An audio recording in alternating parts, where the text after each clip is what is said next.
guys, it's Simmy, and this is Pro Wrestling Unlimited, as we are here on the 27th of May, 2022, to talk about everything that went down tonight on both Friday Night Smackdown and AEW Rampage. Rampage was the final show for AEW for Sunday's Double or Nothing pay-per-view. But before we even get into all that, Ross frickin' Chastain just won the truck race from Charlotte. Let's frickin' go. Woo! Can't be more excited. Ross Chastain getting his, I think, 4th win in the truck series. Awesome. Now let's talk about some pro wrestling. As far as these shows do go, we're going to talk SmackDown first, and then we're going to go Rampage, since it's the more important, not the better show, but the more important show of the night, because it was the go home for the pay-per-view. But before we get into all that, I want to remind you guys, this stream right here that you are watching will be the final normal live stream on the PW Unlimited YouTube and PW Unlimited Twitter accounts. Remember, starting this Sunday with the AEW Dynamite or AEW Double or Nothing review, we will be moving all of our live streams exclusively over to Twitch, twitch.tv/PW Unlimited. It's just I guess you could say, more guaranteed to make more money over there with Twitch. So we're moving everything over there to Twitch. It's just Twitch offered us a spot in their new Sports Accelerator program, and it's something that I really thought about, and I just weighed all the options and can't pass it up. When you look at how much money we're making off of live streams on Twitter or on YouTube, Twitter we make nothing. It's just for exposure. For as much as we make, or as little as we make actually, for live streams on YouTube compared to what we will be making on Twitch, it's kind of a no-brainer. And Chastain just busted the watermelon, because that's what he does. He's a watermelon farmer, and when he wins a NASCAR race, he smashes a watermelon. But regardless, all of our live streams starting this Sunday, we'll be moving over exclusively to twitch.tv/PW Unlimited. And if you are watching on Twitch, you can help us out a couple of different ways. You can either help us out by hitting that donate button down below and donating right here, or you could donate Twitch bits in the live chat. Also, remember, you could subscribe to the channel one of 2 different ways. You can either subscribe with a tiered subscription, or you can subscribe with Amazon Prime. Because remember, if you have Amazon Prime, you take that Amazon Prime account, you take that Twitch account, you link them together, bada bing, bada boom, you're Prime Gaming. Prime Gaming gives you a lot of cool things like free games. One of the free games right now is Dead Space 2. You also get free stuff for games like Grand Theft Auto Online, like Fall Guys, like New World, Red Dead Redemption Online, and so much more. Also, remember, you can subscribe to the channel. You get for free. You link your Twitch to your Amazon, and you get a free subscription. One free subscription to any Twitch channel you want to subscribe to, and I'd greatly appreciate it if you subscribed right here, Pro Wrestling Unlimited. But on the flip side, oh man, I need to turn this off. All right. Race is over. They're talking to Carson Hocevar, who should have won this damn race. Anyways, if you're watching on YouTube, you can help us out over there as well with a super chat or a super sticker donation. Remember, all super chats do get read live on the air. Also, remember, you can hit that join button down below to become a channel member. As a channel member, you get early access to news, early access to podcast episodes, early access to non-news videos, and so much more. Also, remember, you can get all that same stuff, but in a, I guess you could say, easier space over at patreon.com/PW Unlimited. And finally, head over to the Epic Game Store. Head over to the Epic Game Store and, well, buy something, whether that's a new game, an old game, claiming one of their free games, or getting bucks for one of your favorite Epic games like Fortnite, Rocket League, or now Fall Guys. Use creator code PW Unlimited at checkout. It will ask you if you have a code, and you do. Again, it is PW Unlimited. PW Unlimited. Also, this podcast is brought to you by Manscaped. We'll talk about that a little later. As far as SmackDown does go, Tyler Smith in the YouTube chat says, are you going to review Ric Flair's last match? It depends on if I'm home.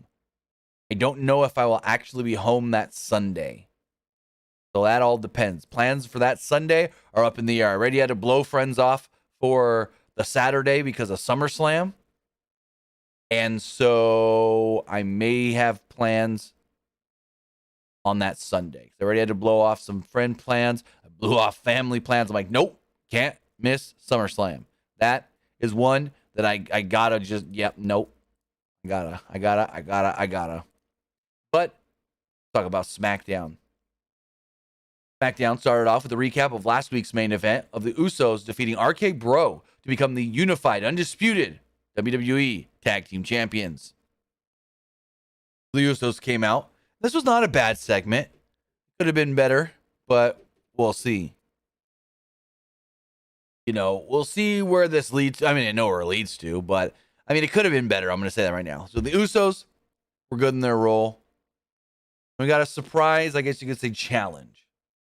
So Samantha Irving introduces the undisputed WWE Tag Team Champions, the Usos, to SmackDown. Now, it's not the first time we've seen the Usos as the undisputed champions this week, but it's the first time on SmackDown. And Michael Cole noted that Randy Orton is injured and having trouble even standing due to the attack from the Bloodline last week. Jay took the mic and demanded that the fans join them in thanking Roman Reigns. He started to cut a total babyface promo, even getting emotional, talking about how 12 years ago they made their WWE debut and they're still here. The fans cheered and applauded. He added that the fans cheering them and booing them is what makes a WWE superstar. You don't always get the right reactions. Sometimes you do. Fans then booed. And as Jay's talking, you know, he's getting more and more emotional. Jay said, though, that they couldn't be here without the fans, and he thanked them for their support over the years. He said that they couldn't have done it without the fans' support. Fans cheered again. Jimmy finally spoke, and Jimmy looked very upset every time we saw him on the show tonight. I don't know what was going on with him, but he had this look on his face like he was just very dejected. But they went back to being heels here. Jimmy added that they also thank nobody. They started to laugh at the fans and then mocked them. Jimmy and Jay only have each other to thank, and the fans booed again. Usos mocked RK Bro and bragged about injuring Randy Orton. All of a sudden, the music of Shinsuke Nakamura would interrupt. Nakamura would come out and say that I'm going to challenge you, and I have a partner that wants to challenge as well. And they're like, didn't we put your boy on the shelf for WrestleMania? And he's like, oh, no, here's my partner right here. And it wasn't Boogs, because I'm like, oh, Boogs back already? Yes, Boogs. Nope. Out would come Riddle. Riddle would make his way out to a huge reaction as he joined Nakamura on the ramp. Riddle and Nakamura then charged the ring as the Usos cut them off. There was a beatdown, and they beat down Riddle and threw him out of the ring. Jimmy and Jay isolated Nakamura, but Riddle made the save with a floating bro.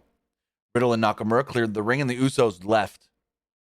So, as we learned later in the night, Monday, going to be Nakamura and Riddle against the Usos in a championship contenders match. Axel, we'll talk about that when we get to Dynamite or Rampage. We then recapped SmackDown Women's Champion Ronda Rousey defeating Raquel Rodriguez a couple of weeks ago, and then Raquel is going to get another shot-ish, kinda. We thought.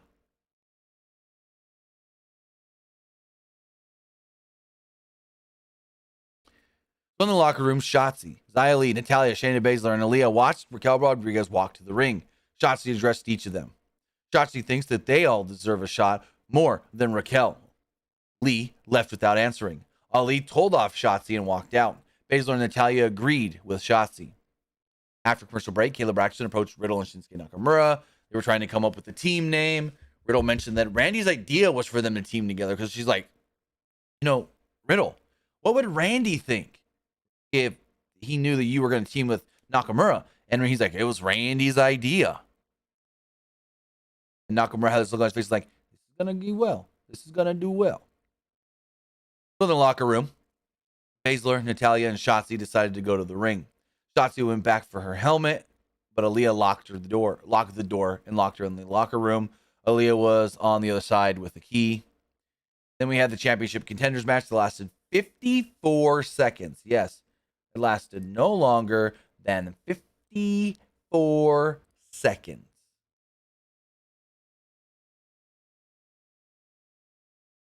So was barely even a match. Rodriguez went for the power bomb, but Rousey rolled through for an early near fall. Rousey recovered and went for the arm. Rodriguez fought back with a big boot to the face. She caught Rousey with a backbreaker. Suddenly, out would come Natalya and Baszler, who attacked Rodriguez. This caused the DQ.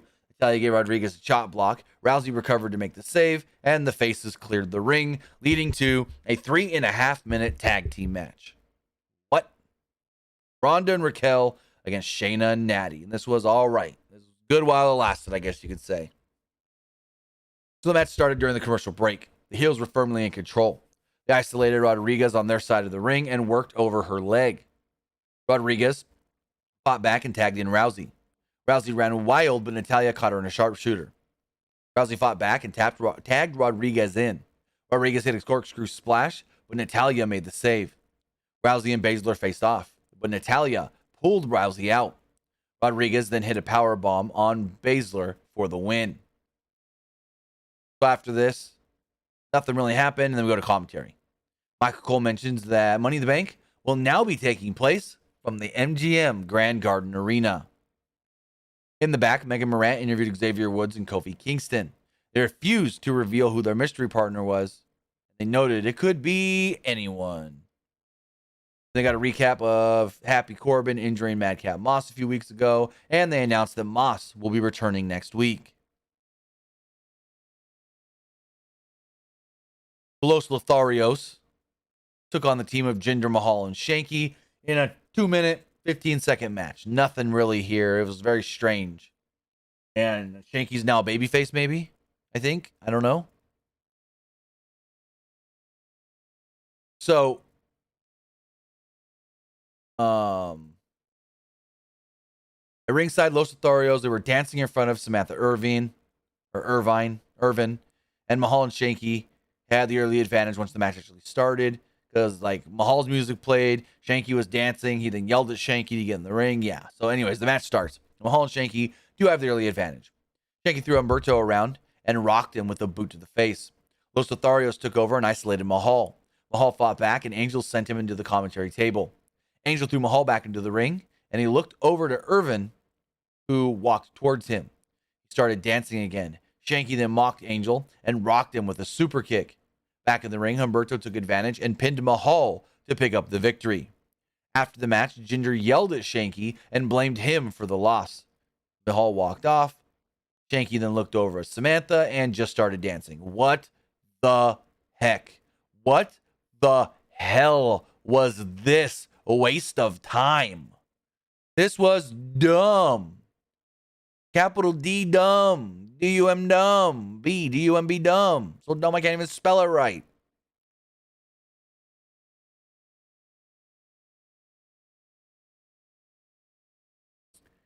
So in the back, Max Dupree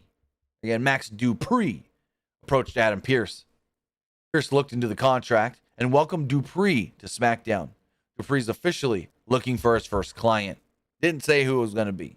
So then Kevin Owens comes out to the ring, and they said after this, Kevin Owens is going to, his special guest is going to be a member of the Bloodline. And I go, oh, you mean Sami Zayn. And I was right. It was Sami Zayn. Saw that a million miles away. So Cole and Pat wondered who this member would be. They thought maybe Roman, since we didn't see him earlier, but no. Again, it was Sami Zayn. Kevin Owens noted how he's looking for the truth over the last couple of weeks. He's trying to prove that Elias is really Ezekiel, and Ezekiel is really Elias. He then turns his attention to the reason he's here tonight. Owens introduces his guest, the locker room leader, Sami Zayn. Owens called Zayn a close confidant of the Bloodline. Zayn and Owens were happy to see one another, and they hugged. They praised each other. Zayn told Owens he knows that Elias is Ezekiel. Owens was overjoyed and hugged Zayn. He was so happy somebody admitted the truth. That was a great moment. Zayn and Owens briefly mentioned their previous problems, but downplayed the issues. Owens said that he always believed Zayn, even with all the conspiracy stuff. Zayn noted that Owens didn't believe him, but Owens ignored that. Owens wanted Zayn to come to Raw with him to call out the entire roster. Zayn turned down the offer because the Bloodline needs him here on SmackDown. even though he was on Raw last Monday, but he was there with the Bloodline. So yeah, he also has a locker room to run here. Zayn called Owens, quote unquote, Uso. Owens was confused that he called him Uso.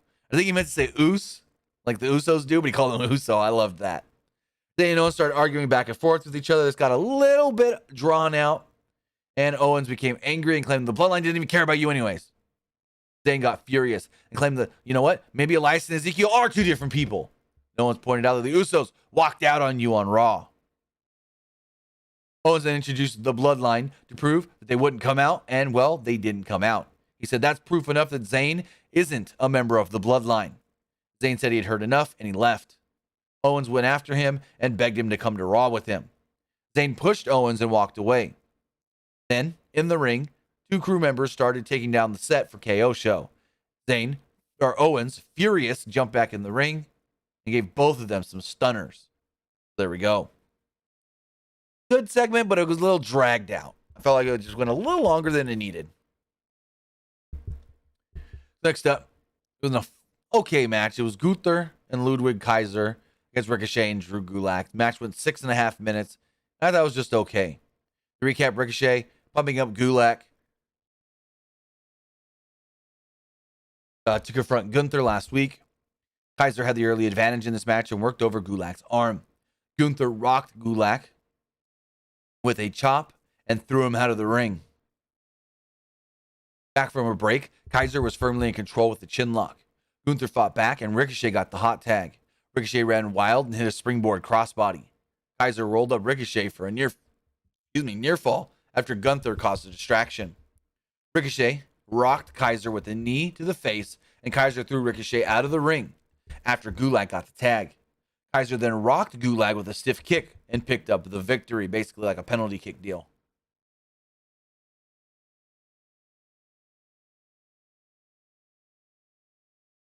After the match, Gunther and Kaiser attacked Ricochet.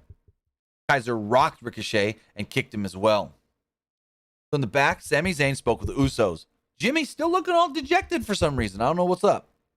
Like he didn't want to be there. Zayn says that he can't help but feel that, well, Owens may have been right. He thinks that the Bloodline doesn't care about him.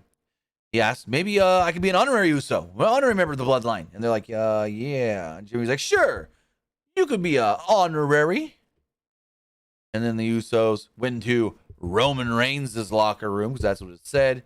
Zayn was thrilled and called them Uso as they walked into the locker room. We then got a video telling us what Memorial Day is all about. We also learned that Lacey Evans will be the Grand Marshal this Sunday for the NASCAR Monster Energy Cup Series race at Charlotte, North Carolina. The longest race of the year, the Coca-Cola 600. This is when they also officially announced Riddle and Shinsuke Nakamura against the Usos on Monday. Memorial Day Monday. Then we got our main event. This is really good. This is really fun. I liked it a lot. It was the New Day and their special partner, Drew McIntyre, against the Brawling Brutes. Before the match, the Brawling Brutes mocked the New Day, stating that they were not worried about their mystery partner because they couldn't get anybody of note. Sheamus mentioned maybe even Moby Dick would come out with them and made a bunch of Moby Dick jokes, and Pat kept going, oh, Cole, don't tell me that's going to happen. If Moby Dick comes out here right now, oh, Cole, no, if Moby Dick comes out here with the dang New Day. Sheamus, though, promised to win no matter what and who they chose as their partner. They added that the partner won't be Big E. New Day interrupted and made fun of Sheamus. Praised their partner and said that our partner can steal Holland's girlfriend and take Butch's mama. Kofi goes, this man can steal Rich Holland's girlfriend and take Butch's mama. And Woods goes, after I'm done with her, all on the same night. And our partner is, and ding, ding, out comes Drew McIntyre. I didn't do that music justice. Anyways, huge pop for the Celtic Warrior. Huge pop for Sheamus. They made a bunch of Moby Dick references as far as Pat McAfee goes. He goes, oh, it's not Moby Dick, but it is another Big D. And Michael Cole said, well, it's a Drew Day, isn't it? And I'm like, oh, no, they just said Drew Day. They just said Drew Day. But I loved Pat when he was like, well, it's not Moby Dick, but it's another Big D. Butch charged at Xavier Woods as soon as the bell rang and they started off this match. Woods fought back, but the heels took over. The Brawling Brutes isolated Woods in their corner. Sheamus then hit the 10 beats of the Bowdrin, or Badrin, however you say it. Woods recovered, and the babyfaces gained control. Butch tried to interfere, but McIntyre knocked him down. The babyfaces backed Ridge Holland into their corner, and Holland, though, took over after Butch interfered. After a commercial break, Holland hit a power slam on Kofi. Sheamus followed this up with a knee off the top rope. Sheamus went for the Irish Curse backbreaker, but Kingston countered it. Kingston went for the tag, but the heels pulled McIntyre and Woods off the apron. Give me 1 second, guys. My foot is nagging right now. Itching. Remember, I got that gnarly. If you guys haven't heard, I got a gnarly sunburn last weekend when I went to the lake. My feet are still kind of burnt up. They're very itchy. They're very hurting. So, yeah. If you see me ever sitting here just like, look on my face, it's because I'm hurting. My feet are still not recovered after a week. Like, they're still... I don't want to gross anybody out, so never mind. I won't say it. Anyways, where were we? Kingston countered the Irish Curse backbreaker. Kingston went for the tag. The heels pulled McIntyre and Woods off the apron. Sheamus then hit the Alabama Slam for a near fall. Kingston fought back and hit an SOS on Sheamus. McIntyre got the hot tag and ran wild on all of the heels. Woods then took out Butch at ringside. Kingston followed this up with the trust fall dive, wiping out the heels. Back in the ring, Holland went for the power slam on McIntyre, but he slipped out. McIntyre hit the Glasgow kiss and followed this up with the Claymore. Woods then tagged in and hit an elbow off the ropes to pick up the victory. So with that, Xavier Woods picks up the victory for his team. After the match, Woods played his trombone, Kingston danced, and they even got Drew to do a little pop lock or whatever you want to call it in the middle of the ring before they all posed on one corner. McIntyre did his little pose, and then a new member on each, and a member of the New Day were on either side of them. So yeah, very cool, very good victory here by the babyfaces, the New Day, and Drew McIntyre. Overall, I thought it was a solid episode of SmackDown. There's a couple of things that are kind of like but overall, I thought it was a pretty good episode, solid episode of Friday Night SmackDown for next week, which is the Hell in a Cell. And I'm trying to think for a second here. Next week is the Hell in a Cell Go Home. But do we even have any SmackDown matches announced for Hell in a Cell? Hell in a Cell 2022. I don't even know if we have. There's literally, holy crap, literally not a single SmackDown wrestler on the Hell in a Cell card so far. And only 4 matches have been announced. And they only have one more SmackDown before Hell in a Cell. What are they thinking? Wow. I didn't even realize this. I'm going to tweet this out really fast. There is... Next week is the final SmackDown before Hell in a Cell, and out of tonight's show, not a single SmackDown wrestler has been announced for the premium live event. Oof. Jeez, I didn't realize that at first, but yeah, there are no SmackDown matches set for Hell in a Cell, and there's literally one SmackDown left.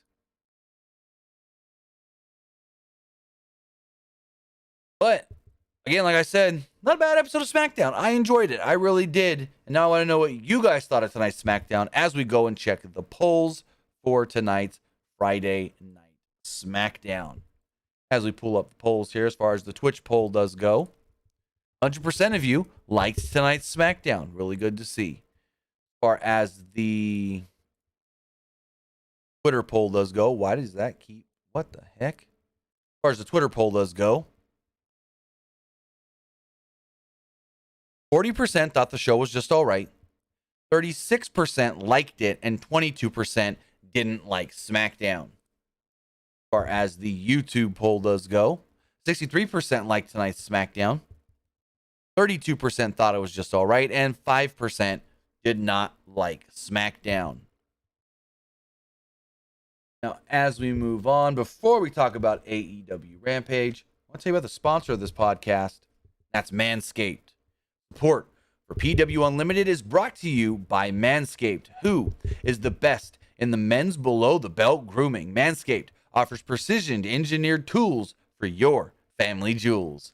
Manscaped has redesigned the electric trimmer. The Manscaped engineering team spent 18 months perfecting the greatest ball hair trimmer ever created, and they have now released the new and improved Lawnmower 4.0.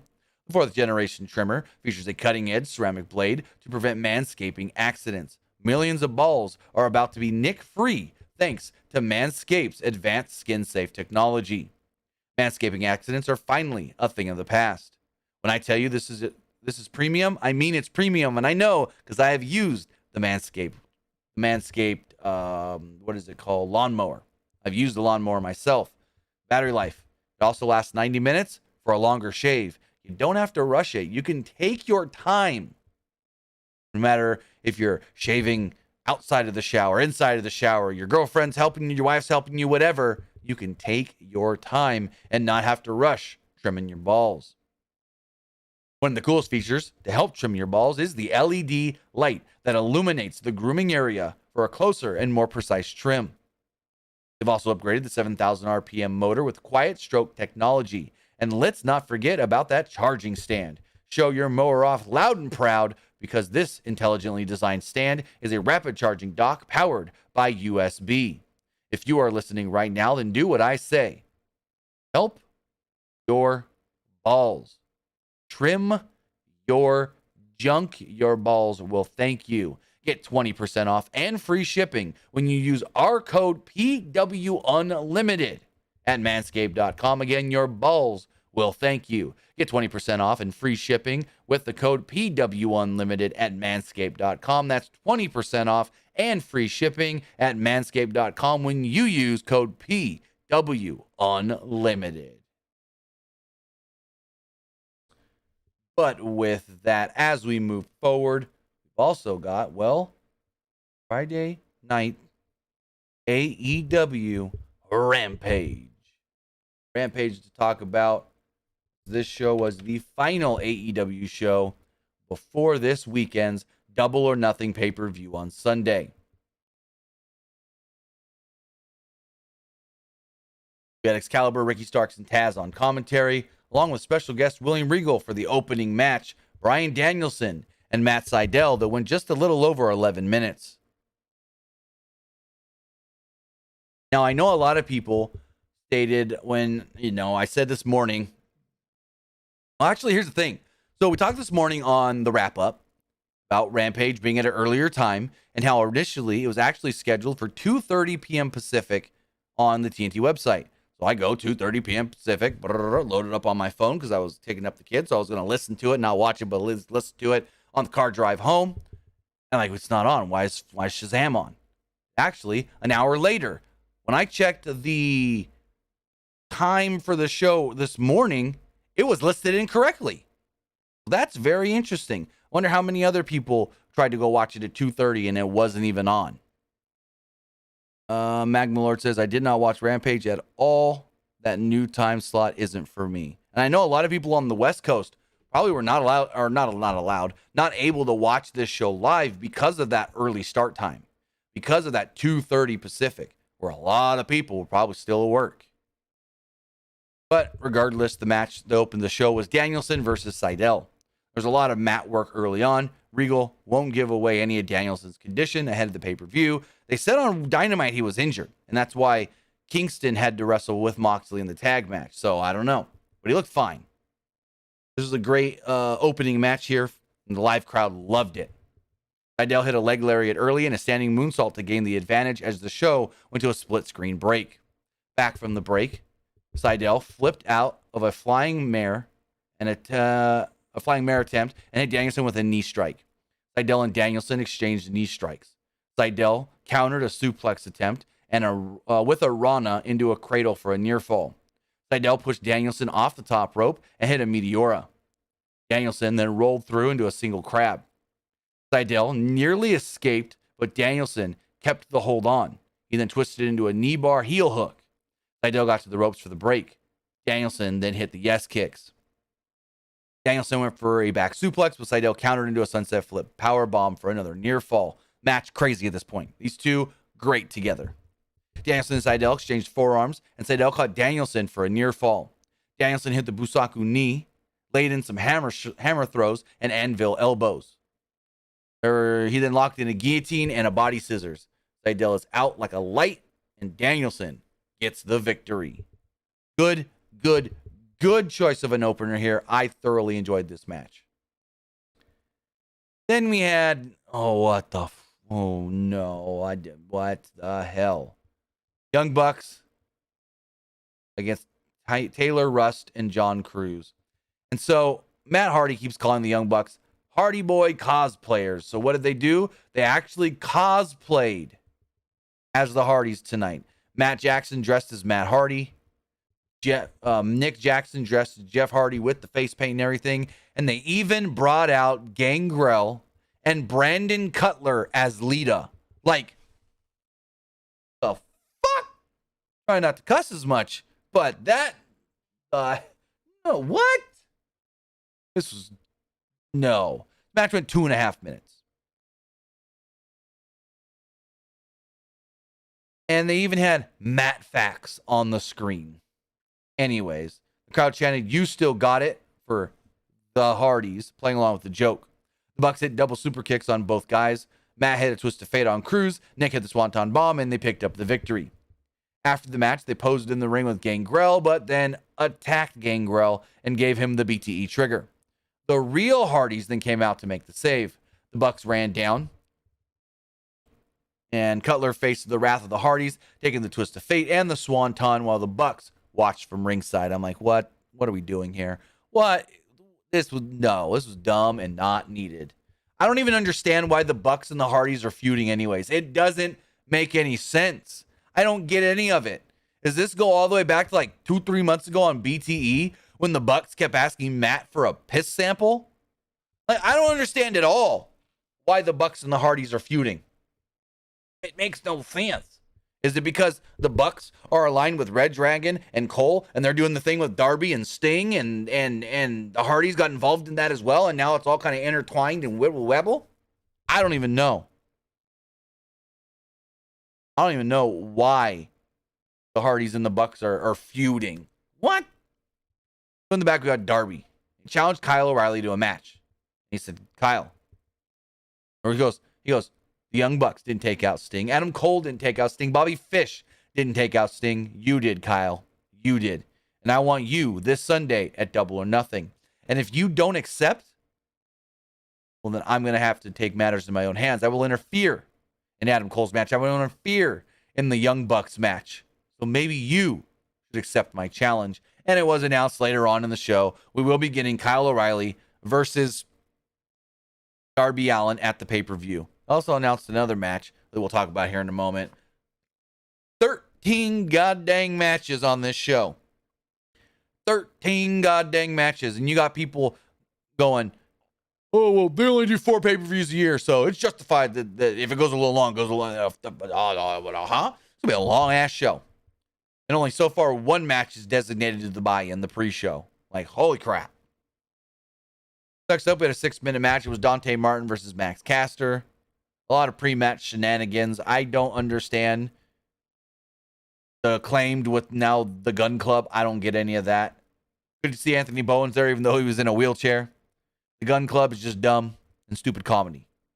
So Max Caster did his rap or whatever, and then Austin Gunn tried to be Bowens, and he goes, Los Angeles! And Colton grabs the mic from him and goes, wrong loss. Los Angeles! And then Anthony Bowens is like, give me the mic. And he did the Las Vegas! The Acclaimed have arrived. I can't do it. My throat's kind of sore right now. But, yeah. So as they're doing this little shenanigans to open up the thing, Dante Martin jumps off the top rope, springboards onto everybody at ringside. He then runs at Billy. He jumps. Billy literally with one arm just grabs him like say this is Dante Martin. Billy just goes, grabs him just like that, like he's nothing. He just boom, right into the apron. Like just boop, run right into the apron. Carrying him like a child. Aubrey Edwards and sent everyone else to the back, said, I want this a one-on-one match. And then, they go a little bit and we go to break. Caster, after the break, dropped Martin with the back suplex. Caster got a sunset flip for a near fall and an O'Connor roll for another near fall. Martin hit a diving crossbody for another near fall. Martin hit a nose dive and got 3. Good match. And, yeah, cool. Not much to really talk about here other than this match is mainly supposed to be all the comedy before the match. Even though it was 6 minutes, not much happened in those 6 minutes.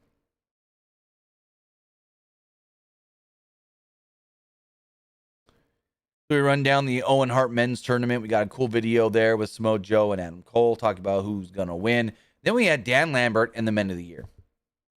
They ran down the crowd, and then they presented Scorpio Sky with a new TNT championship, calling him LA's favorite champion, as he got a gold and purple belt. Yes, Laker colors. And I gotta show you this. The best part of the whole belt. This is awesome. The best part of the belt. So I'll pull up all the images of the belt. If you guys didn't see it yet. Let's see. Let's go here. Nope.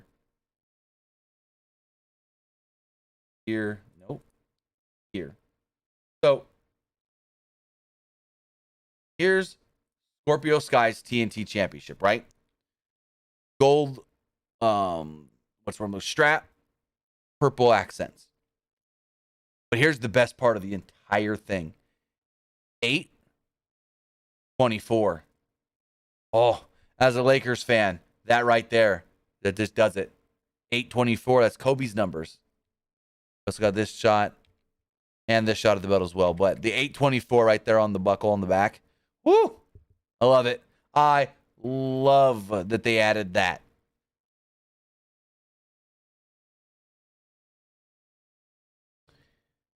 But as we talk about this segment, the commentator said that, it's purple and gold belt. We quite couldn't see the purple on television, but it's there. It's there. Not much purple, but there's purple. And then, of course, on the big screen, we get an interruption of Sammy Guevara, Ty Conti, and Frankie Kazarian. So is Frankie a heel now or what? I don't know. So they go, hey, look where we are. We're at American Top Team, and we're gonna, just break in. The quote, hanging out with you guys for one day. Or Frankie said, I'm hanging out with you guys for one day, and I'm already committing, breaking, and entering.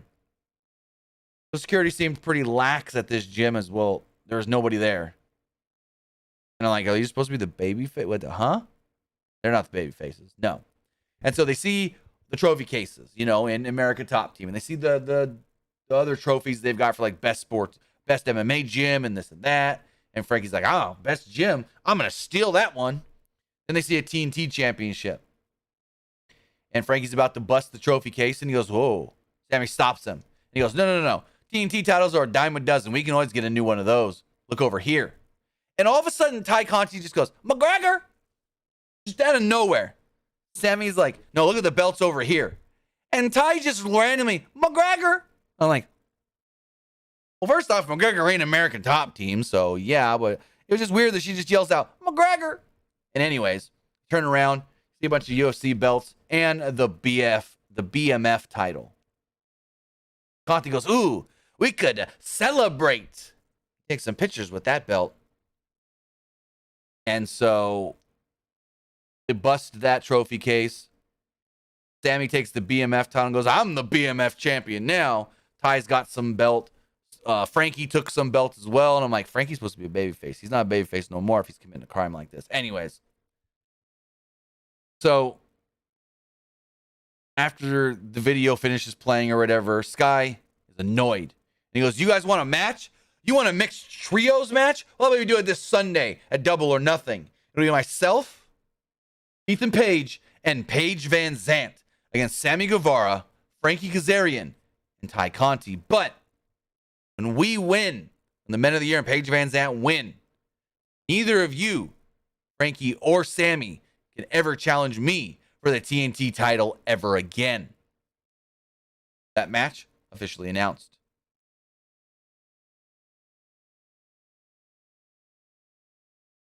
As far as Double or Nothing does go, a lot of shit announced. On the buy-in, Danhausen and Hook against Tony Nese and Mark Sterling. Men of the Year and Paige Van Zandt against Sammy Guevara, Frankie Kazarian, and Ty Conti. Darby Allin will be taking on Kyle O'Reilly. In the Anarchy in the Arena match, it's Jon Moxley, Bryan Danielson, Eddie Kingston, Santana, and Ortiz against the Jericho Appreciation Society. In the Women's Owen Hart Tournament qualifiers, Dr. Britt Baker DMD against, well, now we know, Chris Statlander. In the Men's Owen Hart Tournament finals is Adam Cole against Samoa Joe. In the Trios match, the Death Triangle will be taking on the House of Black. The Hardys will be taking on the Young Bucks, what they are calling the Elite versus the Delete. With the TBS Championship on the line, Jade Cargill will be defending against Anna Jay. MJF will finally go one-on-one with Wardlow. In a triple threat match, for the AEW World Tag Team Championships, Jurassic Express will be defending the titles against the team of Keith Lee and Swerve Strickland, and Powerhouse Hobbs and Ricky Starks. With the AEW Women's World Championship on the line, Thunder Rosa will be defending against Serena Deeb. And finally, in the main event with the AEW World Championship on the line, the champion, Adam Hangman Page, will be defending against CM Punk. They also announced that tonight we'll be getting a special road to Double or Nothing after the hockey game on TNT. So then, Ruby Soho and Chris Statlander. This match went 10 minutes, and whoa, these people, this AEW crowd today, whatever you want to call it, did not like Ruby at all. At all. She got an MJF booing out of this building. Let's talk about it.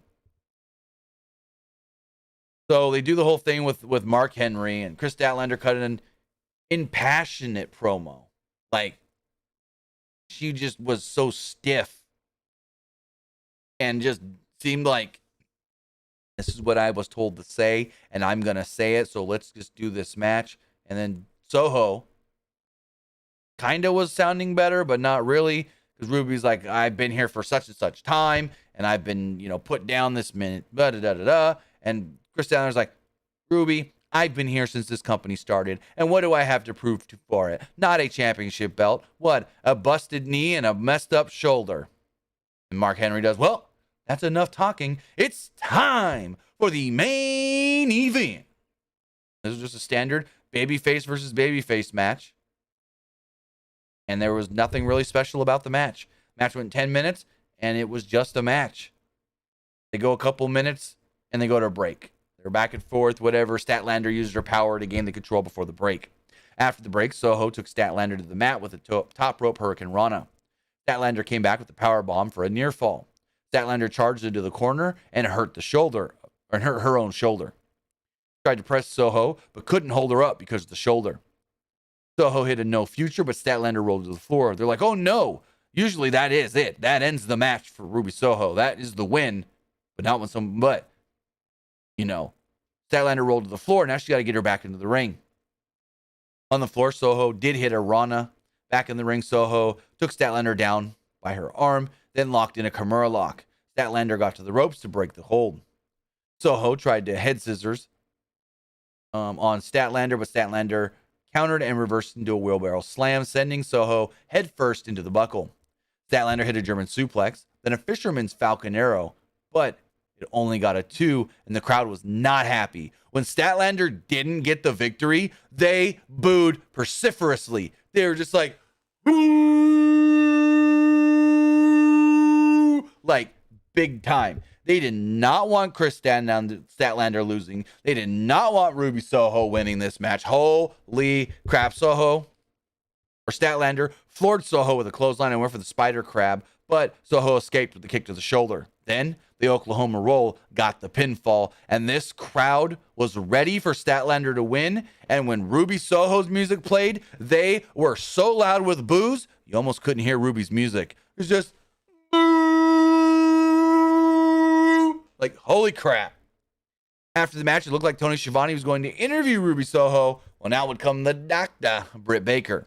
Before Britt could say anything on her microphone, Ruby said, yo, no, Britt, don't even say a word. Britt, put your mic down. Don't, nope, I told you. At Grand Slam, you have a receipt coming. And you're going to have one coming this weekend. And the crowd is still just, woo! Like Ruby cannot catch a break here. It was MJF levels of booze. Soho's out here trying to cut the babyface promo. And this crowd is just booing her harder and harder and harder. And she kind of says something to the crowd. I don't remember exactly. Didn't write it down. She's like, you guys can do what you want or something like that. Baker just starts laughing on the stage. I don't know if she's laughing at what Ruby said to her or if she's laughing at this crowd reaction. But she starts laughing. And the crowd, the show goes off the air. And that was AEW Rampage, the final Rampage before Sunday's Double or Nothing. But with that AEW Rampage. I thought the show was all right. Actually, probably a little better than all right. I thought it was pretty good, actually, now that I think about it. I thought the show was pretty good. Now, crap, I forgot to do the polls. I didn't do Rampage polls, unfortunately. That's not good. But you know what? We'll just take it to the text messages. All of a sudden, I lost the Twitch chat. Let's do that really fast. Go to the Twitch chat. Remember, if you want to let me know what you thought of these shows, whether that's SmackDown or AEW Rampage, you can do so by texting in to 510-906-1341. Again, that's 510-906-1341. Or you can put a super chat in the YouTube chat. So let's pull up the text messages. I got a couple of them. This person says, why did Sammy steal the TNT title for Scorpio Sky? I missed something. Or win. Last week, he took the belt and destroyed it. He, busted it up or whatever. So, yeah, it was on Rampage. I don't blame you if you didn't see it. I barely watch Rampage myself. Because Rampage is usually a nothing happening, no news show. What's going on, Cold Cuts, KC? This person says, I like SmackDown tonight. Do you think Shotzi Blackheart was right about do you think Shotzi Blackheart was right about what she about women's locker room night? What? Okay, I have no clue what you just said.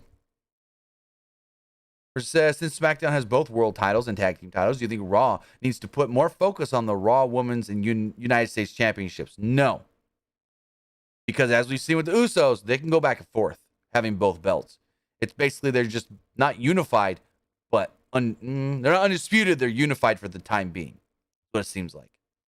Says, Shotzi and the 4 other ladies made their case for the SmackDown Women's title. Do you think there should be a 6-pack women's challenge along with Raquel at Hell in a Cell inside Hell in a Cell? So not inside, no. Not inside, no. But a multi-women's match for the belt? Maybe. I could see that happening. I need to see something. Is Ronda still advertised for Hell in a Cell, though? I don't know. I looked. I saw the poster last time, and Ronda is still on the poster. Ronda is advertised for Hell in a Cell. Remember, like I said earlier, there are no SmackDown wrestlers yet announced for Hell in a Cell, so they got to announce something next week. Unless maybe I missed something after the show. Let's see. Did anything? Well, Talking Smack's tomorrow, so nothing would be. Yeah, nothing would be announced until tomorrow morning, if anything. So, yep, those are all the text messages, I believe. Let's load this up one more time. Yep, that is it, and that is going to wrap up our final live stream, or our final major live stream here on YouTube and Twitter for PW Unlimited. Remember, all live streams starting this Sunday with the AEW Double or Nothing review will be moving exclusively to twitch.tv/PW Unlimited. So head over there and follow that channel. So that way, you know, when we do go live, I will try to post up and do the different things and be like, hey, we're live on Twitch, we're live on Twitch, we're live on Twitch, to let you guys know on YouTube and Twitter when we do go live. So with that, guys, have a great night. Have a great Memorial Day weekend. I'll see you back on Friday for AEW Double or Nothing. That show might actually be quite long because, well, 13 matches. With that, have a great night. Have a great weekend. See you next time.